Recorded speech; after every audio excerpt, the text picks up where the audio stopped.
Welcome to Leap Into Your Story podcast, where you discover your inner story, break down the process, and meet others who've done it so you can leap into your own story.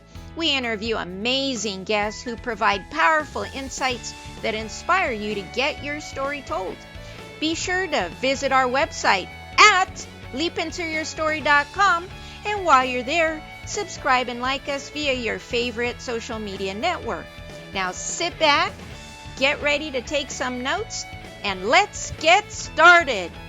This episode of Leap Into Your Story podcast is brought to you by Leap Into Your Story course. Visit leapintoyourstory.com, where you have a guide to get your story told.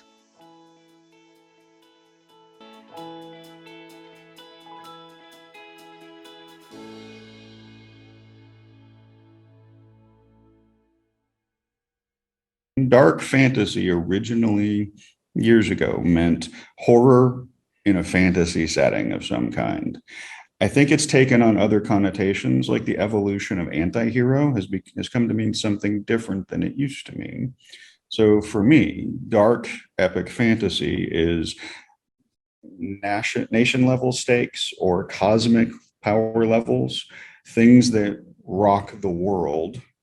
But dark means that we don't shy away from the gritty reality, the gore, the horror, the parts of war and danger and politics that Tolkien and a lot of epic fantasy shy away from.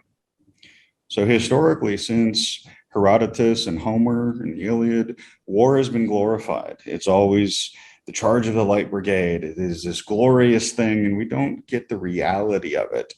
And I think that dark is more willing to show us the shadow agency in all of us. Humans are not creatures of light and joy and responsibility and justice. That's only half of us. The other half of us are the shadow agency. It's the monster inside all of us, as Plato would describe it, that gives us the power to survive, to thrive, to take care of our own, and to take what we want from the world. And in reality, it's a balance.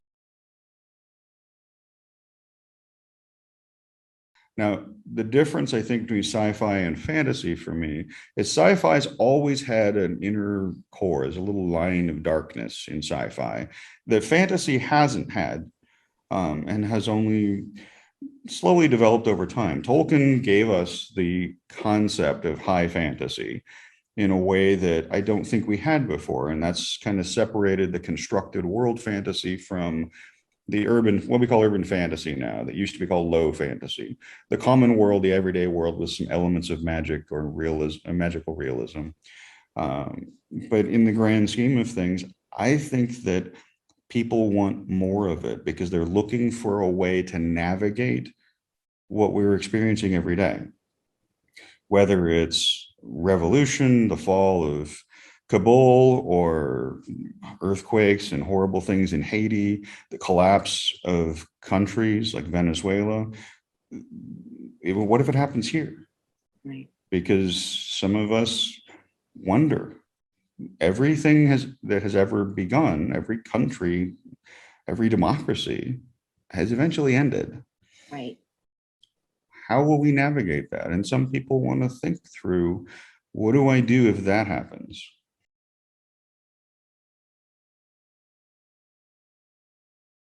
I was going through a period of just feeling really overwhelmed by all the horrible things that are happening in the world, the killings of people by police and climate change that it seems like we're not really getting a grip on, missing and murdered Indigenous women, et cetera, et cetera. And it just seems like there is so much happening and it's all so important. What do we do about it?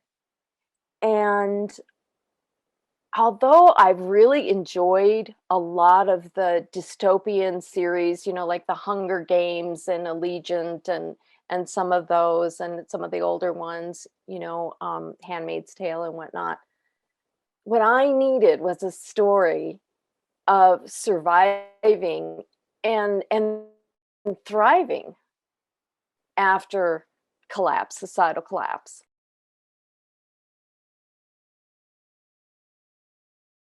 It starts off with a story with a young woman who is escaping a compound where she's been held captive after society has collapsed on the heels of, coincidentally, a worldwide pandemic. Now, the funny thing is that Sung Home was published in July of 2019. And I started the writing years before that. And it was just kind of an amazing coincidence to have COVID show up a few months later.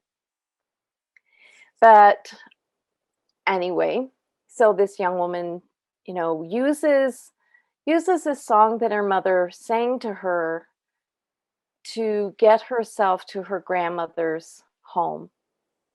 And the song is a songline that's based, if you are familiar with the work of Bruce Chatwin, he wrote a book called Songlines, and it was based on the cultural feature in Australian Aboriginal cultures of using songs as maps, so that somebody could learn a song, say, from a grandparent, and maybe that grandparent had never gone to that place, but by singing that song, they could make their way through the landscape to this place, maybe hundreds of miles away. Thank you for tuning into the Leap Into Your Story podcast, where you discover your inner story, break down the process, and meet others who've done it so you can leap into your own story.